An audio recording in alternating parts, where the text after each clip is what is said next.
자, 오늘 하나님의 말씀은 마태복음 5장 13절로부터 16절까지의 말씀을 먼저 보겠습니다. 너희는 세상의 소금이니 소금이 만일 그 맛을 잃으면 무엇으로 짜게 하리요? 후에는 아무 쓸데없어 다만 밖에 버려져 사람에게 밟힐 뿐이니라. 너희는 세상의 빛이라. 산 위에 있는 동네가 숨겨지지 못할 것이요 사람이 등불을 켜서 말 아래에 두지 아니하고 등경 위에 두나니 이러므로 집안 모든 사람에게 비치느니라. 이같이 너희 빛이 사람 앞에 비치게 하여 그들로 너희 착한 행실을 보고 하늘에 계신 너희 아버지께 영광을 돌리게 하라. 아멘. 우리의 삶이 소금과 빛으로 살기를 소망합니다. 네. 인생의 수많은 시련은 고통받는 사람에게는 여러 가지 반응을 낳게 만들죠. 어떤 시련이나 고통이 왔을 때 어떤 사람은 원망으로 반응할 수 있고, 또 어떤 사람은 자책하면서 반응할 수도 있고, 어떤 사람은 분노할 수도 있고, 어떤 사람은 금욕주의로 빠질 수도 있고. 하지만 예수님을 믿는 사람들은 언제든지 다르게 반응할 수 있습니다. 이 그리스도인의 반응은 굉장히 중요합니다. 굉장히 중요합니다. 왜냐하면 우리가 어떤 시련과 고통에 대한 우리의 반응은 단순히 나의 반응, 우리의 반응으로 그치지 않고 우리의 반응은 곧 세상을 향해서 빛과 소금의 역할을 할 수 있기 때문에 그렇습니다. 우리의 반응이 그렇게 중요합니다. 우리가 어떤 일이 있을 때 세상 사람들과 똑같이 반응하면 우린 빛으로서의 역할을 할 수가 없습니다. 세상 사람들과 똑같이 반응하고 똑같이 그것을 대답할 때, 응답할 때 우리는 소금의 역할을 할 수가 없습니다. 그럴 수가 없어요. 고난에 대한 그리스도인의 합당한 반응은 무엇이냐면 한번 따라서 해보겠습니다. 겸손한 감사. 겸손한 감사. 어떤 어려운 일이 있을 때 무조건 감사하기가 참 어렵잖아요. 그럴 때 진정한 감사는 무엇이냐면 하나님 앞에 그 고난을 허락하신 하나님 앞에 겸손하게 감사하는 겁니다. 그래서 겸손한 감사예요. 이 말씀으로 그 뜻을 대신할 수 있을 것 같습니다. 시편 119편 71절의 말씀을 같이 읽겠습니다. 자, 시작. 고난 당한 것이 내게 유익이라. 이로 말미암아 내가 주의 율례들을 배우게 되었나이다. 아멘. 그렇죠. 하나님의 말씀, 주의 율례를 진짜 배울 때는 언제냐면 그 고난을 통과한 후에 그 말씀이 진짜 나에게 유익이 되고 내 말씀이 됩니다. 지난 3월 19일 날 미국 방송들하고 또 우리나라에서는 CBS 뉴스를 통해서 한 스토리를 제가 들었는데요. 62세의 미국 우주인 베리 윌모어의 간증이었습니다.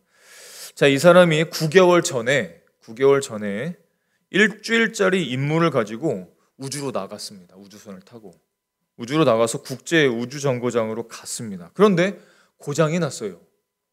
우주선이 고장이 나서 일주일이 아니라 9개월 동안 그 우주 정거장에 고립되어 있었다고 합니다. 그리고 9개월 만에 지구로 귀환 직전에 이 지구와 생중계 인터뷰를 했는데 그가 처음에 꺼낸 말이 무엇이냐면 영어를 하나 쓰겠습니다. Back to faith라고 썼습니다. 믿음으로 돌아갔다. 그가 처음에 꺼낸 말이 무엇이냐면 믿음이었습니다. 이렇게 이야기를 했습니다. 어떻게 이야기했냐면 모든 감정은 믿음으로 돌아갑니다. 고립되기 시작할 때부터 수많은 감정들이 그 시련과 고통 가운데 그 감정들이 막 뒤집혀 있었던 것이죠. 하지만 모든 감정은 믿음으로 돌아갑니다. 주님 곧 예수 그리스도에게요. 삶에서 어떤 일이 일어나든 그분의 계획 안에 있다는 게 중요합니다. 어떤 일은 좋아 보이고 어떤 일은 좋아 보이지 않을 수도 있죠. 하지만 믿는 자들에게는 모든 것이 하나님의 뜻 안에서 선을 향하여 일하고 있음을 믿습니다. 이렇게 간증을 했어요. 그리고 이 간증과 함께 고백한 말씀이 그 유명한 로마서 8장 28절의 말씀입니다. 우리가 알거니와 하나님을 사랑하는 자 곧 그의 뜻대로 부르심을 입은 자들에게는 모든 것이 합력하여 선을 이루느니라. 그래서 그의 간증을 통해서 그 당시에 TV를 보던 뉴스를 보던 인터뷰를 보던 많은 사람들이 하나님께 영광을 돌렸습니다. 그 간증이 자신의 간증으로 끝나지 않았던 것이죠. 이것이 세상을 향한 빛과 소금의 역할입니다. 그러니까 어떤 일이 있을 때 내가 어떻게 반응하는 것은 곧 내가 빛과 소금의 역할을 하느냐 못하느냐까지도 연결이 된다는 뜻입니다. 여러분도 어두운 고난 속에 처해질 때가 많지만 그때마다 오늘의 하나님의 말씀을 신뢰하고 이렇게 빛과 소금의 역할들을 할 수 있기를 소망합니다. 네. 자, 그런데 우리는 그런 개인적인 상황뿐만 아니라 국가적인 상황에서도 동일하게 간증할 수 있어야 됩니다. 오늘날 우리가 사는 이 온 세상은 아까 우주를 잠깐 말씀드렸듯이 이 우주처럼 정말로 칠흑같이 어두운 영적 상황 속에 놓여져 있습니다. 여러분, 우리가 살면서 정말로 그렇게 생각하며 사는지 잘 모르겠습니다. 어떤 세상을 볼 때, 세상에 일어나는 일들을 볼 때 정말 이 세상이 영적으로 너무 어둡구나. 이것을 여러분 우리가 꼭 생각할 수 있어야 돼요. 세상은 우상 숭배로 인해서 마치 침몰돼가는 배와 같습니다.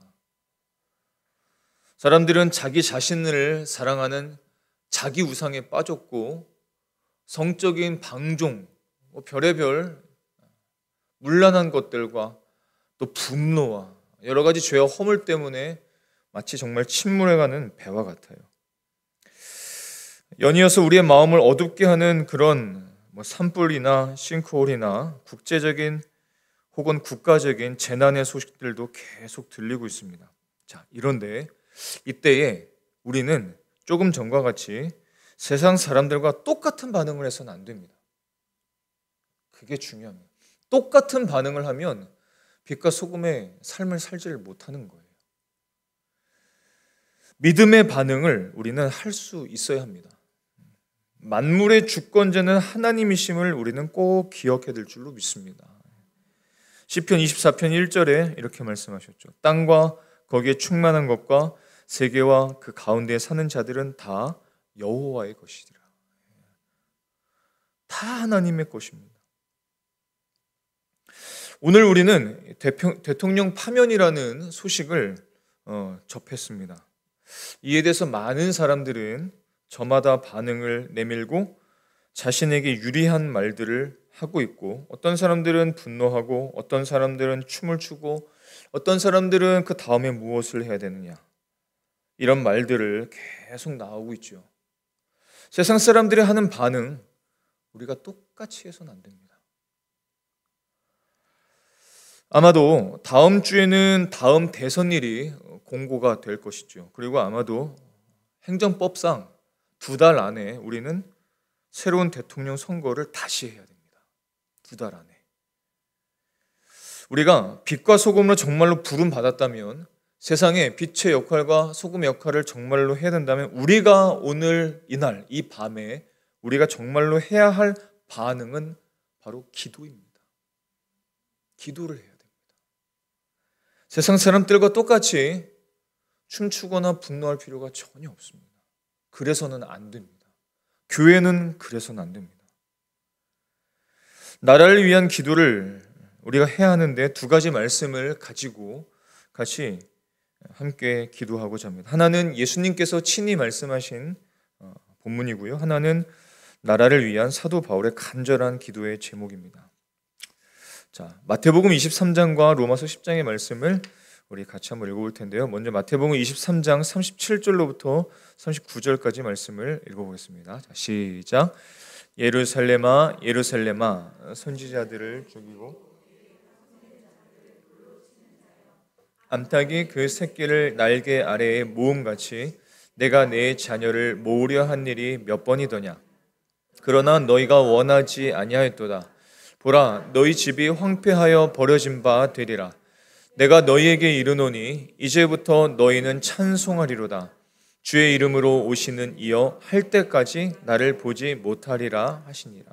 자, 또 한 가지 로마서 10장의 말씀을 먼저 읽겠습니다. 자, 시작.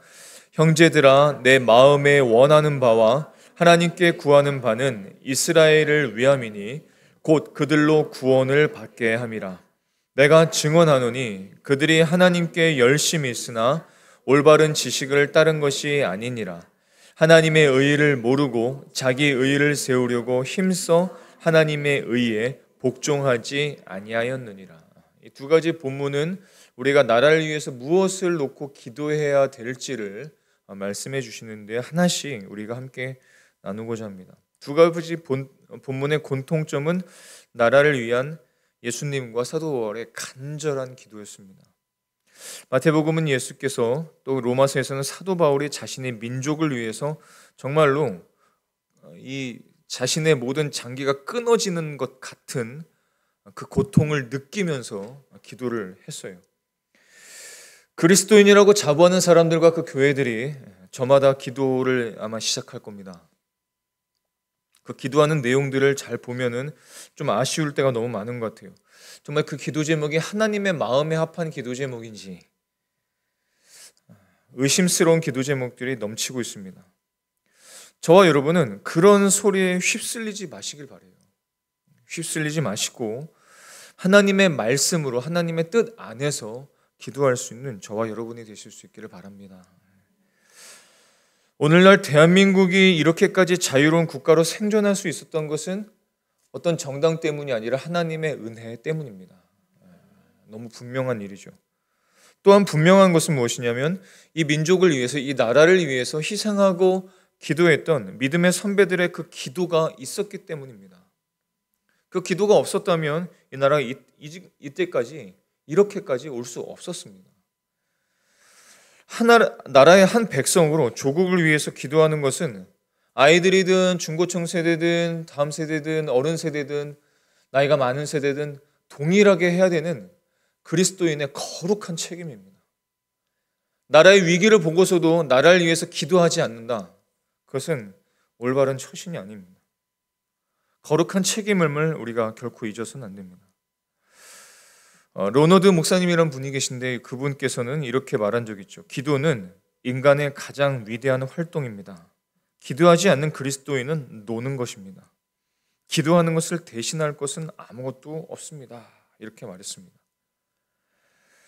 계엄 사태가 일어났을 때도 제가 잠깐 말씀드렸지만 저는 지금까지 살면서 현재 나라의 위기 속에서 이렇게까지 기독교 안에서 분열되고 아파하고 찢어지는 것을 본 적이 없습니다.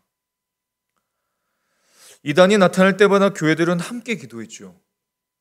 함께 분별하려고 노력했습니다. 신천지든 통일교든 그랬죠. 그리고 코로나 때도 모든 교회는 다 우리들의 예배를 회개하고 하나님 앞에 합당한 예배를 꿈꾸고 소망하며 다시 예배할 날을 기다리면서 한 마음으로 합심하여 기도했었습니다. 다 통일되게. 근데 지금은 정쟁과 이념의 대립 속에서 대형 교회들마저 서로 다른 소리를 내기 시작했습니다. 저마다 교회들, 기독교 단체들이 저마다 다른 소리를 내기 시작했습니다. 교회 내의 분열까지도 보입니다. 교회 내에서도 무서워서 얘기를 못한다는 이야기까지 돌아요. 굉장한 위기입니다. 그러나 우리에게 여전히 소망이 있는 것은, 여전히 우리가 감사할 수 있는 것은 이 위기 속에서도 하나님께 나라를 위해서 기도할 수 있는, 그리고 기도로 몸부림치는 저와 여러분이 있다는 사실입니다. 이게 참 감사할 일이에요. 하나님은 나라를 위해서 그리스도인들이 기도하기를 원하셨습니다. 지금도 원하시고 지금도 명령하고 계십니다. 그렇다면 우리는 무엇을 놓고 기도해야 될까? 소극적으로는 다시 전쟁 같은 어떤 고통이나 비극이 이 나라에 반복되지 않기 위해서 우리는 또 기도해야 될 것입니다. 그러나 조금 더 적극적으로는 이 나라가 하나님 안에서 좀 더 번영하는 어떤 나라가 되기를 또 소망하며 기도해야 될 것입니다. 하지만 결코 그런 기도 제목들이 잘못된 기도 제목이 아님에도 불구하고 나라가 잘 되고 안 되고를 위해서 기도한다는 것은 기복적인 기도라는 변명을 들을 수밖에 없죠. 그 비판을 벗어날 수 없습니다. 그렇다면 무엇을 놓고 우리가 기도해야 될까? 예수님의 말씀 속에서 우리가 두 가지를 놓고 기도할 수 있어야 됩니다. 첫 번째는 이 나라가 앞으로도 자유롭고도 안전한 나라가 될 수 있도록 우리는 기도해야 됩니다. 예수님의 예언을 한번 볼까요? 마태복음 23장 38절의 말씀을 함께 보겠습니다. 보라, 너희 집이 황폐하여 버려진 바 되리라. 예수님께서 이렇게 예언을 하셨습니다. 그리고 24장의 말씀을 보게 되면은 그 말씀대로 모든 것이 다 무너질 것이다 라고 말씀을 하셨어요. 예언을 하셨습니다. 마태복음 24장 2절의 말씀을 보면 대답하여 이르시되 너희가 이 모든 것을 보지 못하느냐 내가 진실로 너에게 이르노니 돌 하나도 돌 위에 남지 않고 다 무너뜨려지리라 이렇게 말씀하셨습니다. 그리고 이 말씀은 실제로 이루어졌죠. 로마 군대가 이스라엘을 침공해서 예루살렘을 파괴했습니다. 예루살렘 성전을 정말로 문자 그대로 돌 하나 남기지 않고 무너뜨렸죠. 그런데 이 예언은 갑자기 나온 것이 아닙니다. 예수님께서는 나라를 위해서 이미 기도하셨고 이 기도의 제목을 사람들에게 알려주셨습니다. 하지만 사람들은 기도하지 않았습니다. 누가복음 19장 41절과 42절의 말씀을 한번 같이 읽어보겠습니다. 자, 시작. 가까이 오사 성을 보시고 우시며 이르시되 너도 오늘 평화에 관한 일을 알았더라면 좋을 뻔하였거니와 지금 내 눈이 숨겨졌도다. 이 42절의 말씀을 현대인의 성경 보조로 이렇게 말씀합니다. 이렇게 말씀하셨다. 너도 오늘날 너에게 평화를 가져다 주는 것이 무엇인지 알았더라면 좋았을 텐데 그러나 지금 그것이 너에게 숨겨져 있구나. 하나님께서 숨겨두셨다라는 뜻이 아니라 너희들이 보지 못하고 있다. 뭘 보지를 못하냐? 이 나라에 진짜 평화를 주는 분이 누구인지를 모른다는 뜻입니다. 알지를 못한다는 거예요. 사람들이 까막눈이 됐다는 겁니다. 이 나라의 평안, 이 나라의 평화를 주는 분이 하나님이라는 것을 보지를 못한다는 거예요. 이 나라의 정치나 이 나라의 경제가 이 나라를 평안을 주고 이 나라를 괜찮게 할 것이라는 생각들로 가득 차 있다는 겁니다. 시편 4편 8절에서는 이렇게 말씀하시죠. 내가 평안히 눕고 기도하리니 자기도 하리니 나를 안전히 살게 하시는 이는 오직 여호와이시니라. 예레미야 29장 11절의 말씀을 같이 읽어보겠습니다. 시작. 여호와의 말씀이니라 너희를 향한 나의 생각을 내가 아나니 평안이요 재앙이 아니니라. 너희에게 미래와 희망을 주는 것이니라. 미래와 희망이 어디서부터 나오냐면 하나님으로부터 나오는 것입니다. 이 나라의 평안, 우리 각자의 평안은 하나님으로부터 주어지는 것입니다. 근데 이 사람들이 예수님께서 그 말씀을 주셨지만 이스라엘 백성들이 그것을 보지를 못했다는 거예요. 진짜 평안이 하나님으로부터 나온다는 사실을 완전히 잊어버리고 그저 로마에서 좀 해방되면 괜찮겠지. 우리의 살림살이가 좀 나아지면 괜찮겠지. 이렇게 생각을 했다는 것입니다. 그리고 예수님께서 예언하신 대로 예루살렘은 멸망할 수밖에 없었던 것이죠.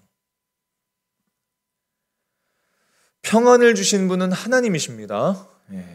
자유롭고 안전을 주시는 분도 하나님이세요. 나라의 평안을 위해서 우리는 하나님 앞에 꼭 기도해야 합니다. 예수님께서는 이 사실을 미리 아시고 눈물을 흘리시면서 백성들에게 이 말씀을 하셨던 것입니다. 그래서 사도 바울은 디모데전서 2장 1절로부터 2절까지 우리에게 이렇게 권면을 하고 있습니다. 같이 한번 읽어보겠습니다. 그러므로 내가 첫째로 권하노니 모든 사람을 위하여 간구와 기도와 도구와 감사를 하되 임금들과 높은 지위에 있는 모든 사람을 위하여 하라. 이는 우리가 모든 경건과 단정함으로 고요하고 평안한 생활을 하려 함이라. 아멘. 이것이 우리를 향한 하나님의 뜻인 줄 믿습니다. 그러므로 우리는 이 위정자들을 위해서 꼭 기도해야 됩니다. 앞으로의 대선을 위해서도 자주 기도해야 됩니다. 전심으로 기도해야 됩니다. 앞으로 어떻게 무슨 일이 펼쳐질지는 하나님만 아시죠. 하나님만 아십니다. 모든 것을 아시고 주관하신 하나님 앞에 이 나라에 평안을 주십시오라고, 자유를 주십시오, 안전을 주십시오, 우리가 계속해서 평안한 신앙생활을 할 수 있도록 도와주십시오. 우리는 이렇게 기도해야 됩니다. 자유와 안전 모두가 필요합니다. 이 나라에 자유가 없다면 어떻게 되겠습니까? 이 나라에 안전이 없다면 어떻게 되겠습니까? 이 나라의 신앙의 자유가 만약 적어진다면 어떻게 되겠습니까? 우리는 자신할 수 있을까요? 이 나라의 신앙의 자유가 그 이전처럼 지금처럼 앞으로도 계속될 것이라는 사실을 우리는 정말 자신할 수 있을까요? 하나님은 그 나라, 그 백성이, 그 지역이 복음을 받아들이지 않고 예수님을 계속해서 거부하고 거절하면은 성령의 하나님의 역사의 그 촛대를 옮기셨었습니다. 계속해서 옮기셨습니다. 마지막 날 그날에는 결국은 이스라엘로 다시 그 촛대가 옮겨져서 그곳에 있는 백성들이 예수님을 그리스도로 고백하고 마지막 날이 오게 되겠죠. 마지막 날은 그렇게 될 것입니다. 지금까지 대한민국은 그렇게 쓰임을 받았습니다. 그러나 그렇지 않을 수도 있습니다. 우리가 예수님의 이 말씀처럼 기도하지 않고 그저 또 지나가겠지. 우리는 평안한 이 신앙생활을 그냥 할 수 있겠지. 코로나도 지나갔는데 앞으로도 지나가겠지. 이런 게으르고 나태한 신앙생활을 계속할 수는 없습니다. 하나님께서 이 나라의 위기를 허락하신 이유는 우리가 깨어 기도할 수 있게 하신 것이죠.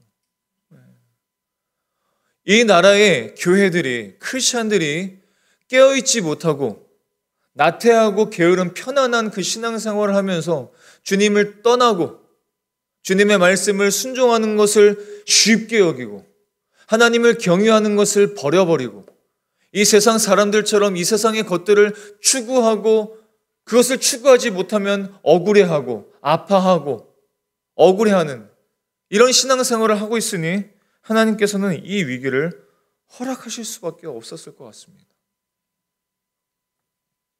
우리가 오늘 기도할 뿐만 아니라 앞으로도 저와 여러분이 깨어서 이 나라를 위해서 하나님 앞에 전심으로 기도할 수 있기를 소망합니다. 그래서 우리가 모두가 자기 십자가를 지는 심정으로 간절하게 나라를 위해서 기도해야 됩니다. 교회 내에서 혹은 교회들이 분쟁하고 정쟁하고 다투고 그럴 때가 아닙니다. 지금 그럴 수는 없습니다. 하나님 이 나라에 안전을 주십시오. 이 나라의 자유가 지속될 수 있도록 도와주십시오. 신앙의 자유가 앞으로도 계속 지속될 수 있도록 도와주십시오. 이것이 저와 여러분의 기도 제목이 되실 수 있기를 바랍니다. 두 번째 우리가 함께 기도할 제목은 이것입니다. 메시아를 영접하는 이 나라 백성들이 되도록 기도해야 됩니다. 간절하게 기도해야 되죠. 함께 먼저 읽었던 디모데전서 2장에서도 임금들과 높은 지위에 있는 자들을 위해서 기도하라라고 말씀하셨는데 그 말씀 뒤에 보면은 그 이유가 잘 나타나 있습니다. 우리 4절부터 6절까지 말씀을 같이 읽겠습니다. 시작. 하나님은 모든 사람이 구원을 받으며 진리를 아는 데에 이르기를 원하시느니라. 하나님은 한 분이시요 또 하나님과 사람 사이의 중보자도 한 분이시니 곧 사람이신 그리스도 예수라. 그가 모든 사람을 위하여 자기를 대속물로 주셨으니 기약이 이르러 주신 증거니라. 아멘. 하나님이 때가 돼서 예수님을 이 땅에 보내셔서 십자가를 지게 하셨죠. 그 기약이 이르러서 주님께서 오신 것입니다. 예수님께서 이 땅에 오셔서 십자가를 지시고 죽으시고 부활하시고 또 성령을 우리에게 보내주신 이유는 무엇이냐면 모든 사람들이 다 구원을 받기 위함인 것입니다. 모든 사람들이 구원을 받기 위한 거예요. 그래서 이 목적을 가지셨기 때문에 위정자를 위해서 나라를 위해서 기도해야 된다는 것입니다. 그러니까 위정자와 나라를 위해서 기도해야 되는 가장 주된 이유는 무엇이냐면 모든 사람들의 구원을 받기 위해서 나라를 위해 위정자를 위해 기도할 수 있어야 됩니다. 첫 번째 기도 제목이 나라의 어떤 안전과 자유라면 보여지는 어떤 육체적인 것이라면 두 번째 기도 제목은 민족의 영적인 구원을 위한 기도의 제목인 것입니다. 다시 한번 마태복음으로 돌아가서 마태복음 23장 37절의 말씀을 같이 읽겠습니다. 자, 시작.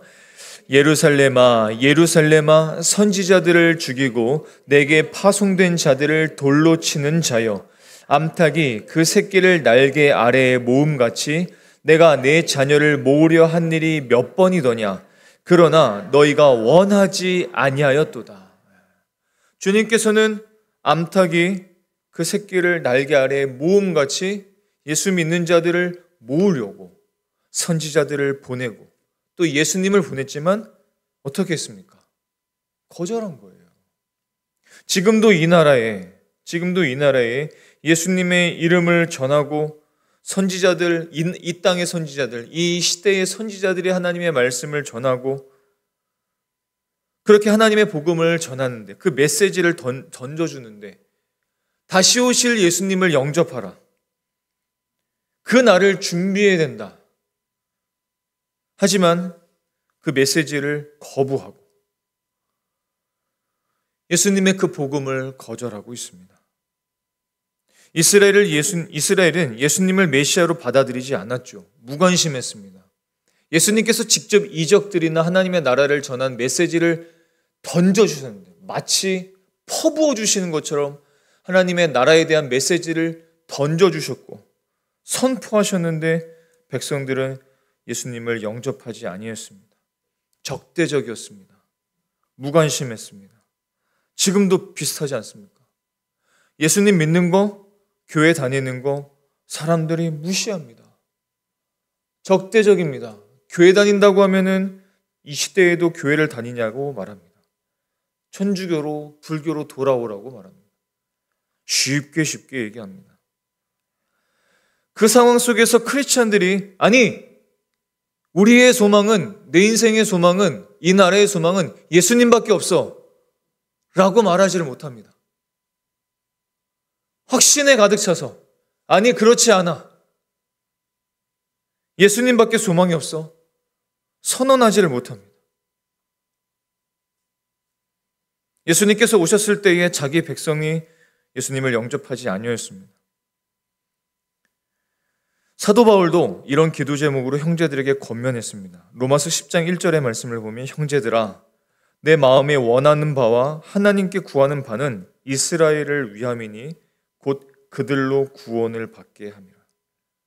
바울의 절실한 기도 제목이었습니다. 로마서 9장에서는 그것을 증언하고 있죠. 로마서 9장 1절과 2절 말씀을 같이 읽어보겠습니다. 자, 시작. 내가 그리스도 안에서 참말을 하고 거짓말을 아니하노라. 나에게 큰 근심이 있는 것과 마음에 그치지 않는 고통이 있는 것을 내 양심이 성령 안에서 나와 더불어 증언하노니 나의 형제 곧 고륙의 친척을 위하여 내 자신이 저주를 받아 그리스도에게서 끊어질지라도 원하는 바로다. 사도 바울이 말하기 참 참남한 말씀 아닙니까? 내 자신이 저주를 받아 그리스도에게서 끊어질지라도 이건 말이 안 되는 거죠. 사도 바울이 감히 할 수 있는 말이 아닙니다. 그럼에도 불구하고 그렇게 될지라도 원하는 바가 무엇입니까? 이스라엘의 구원입니다. 자기 동족의 구원, 자기 유대 백성들의 구원, 그것만 이루어진다면 내가 그리스도에게서 끊어질지라도 내가 정말로 그것을 원합니다. 라는 기도 제목이시죠. 이 기도 제목처럼 우리가 기도해야 됩니다. 내가 예수님에게서 정말 끊어질지 몰라도 내가 어떤 고난을 겪지 못할지라도 하나님 이 나라가, 하나님 이 백성이, 하나님께 그렇게 쓰임 받았던 이 백성이, 하나님께 그 큰 기쁨이었던 이 나라가 다시 주님을 바라볼 수 있도록 도와주십시오. 예수님을 믿을 수 있도록 도와주십시오. 교회들이 딴짓 안 하게 도와주십시오. 교회들이 오직 복음만 전하게 도와주십시오. 교회가 돈을 밝히지 않도록 도와주십시오. 복음만 밝힐 수 있도록 도와주십시오. 교회가 교회다울 수 있도록 도와주십시오. 예배가 예배다울 수 있도록 도와주십시오. 크리스찬들이 크리스찬다울 수 있도록 도와주십시오.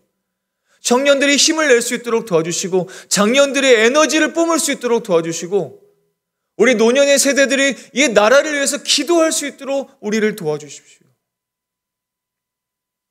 이것이 우리의 기도 제목이 되어야 된다는 것입니다.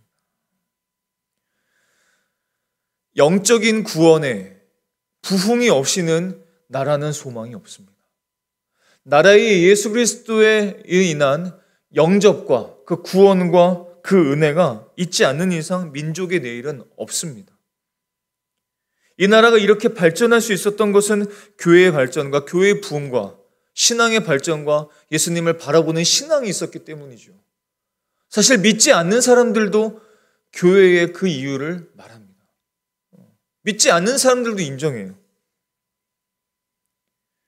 영적인 구원의 부흥이 없이는 이 나라에는 영적인 내일이 없습니다. 예수님만이 이 나라의 행복이 될 수 있고 예수님만이 이 나라의 미래이시고 이 땅의 소망인 줄 믿으실 수 있기를 바랍니다. 예수님을 영접하는 자들이 많아져야 미래가 있을 수 있어요. 영적 구원의 부흥이 있을 때 나라의 내일은 밝을 수 있습니다. 그러므로 우리는 모든 민족에게 또 우리 민족에게 가장 필요한 것은 예수 그리스도라는 사실을 꼭 선포할 수 있어야 됩니다. 성도 여러분, 어려운 일을 당할 때일수록 우리가 더욱 주님을 붙들어야 됩니다.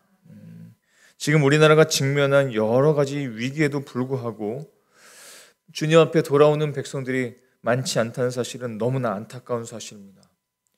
조금 더 과거로 돌아가서 이 나라에 있었던 일들을 한번 파노라마처럼 한번 기억을 해보십시오.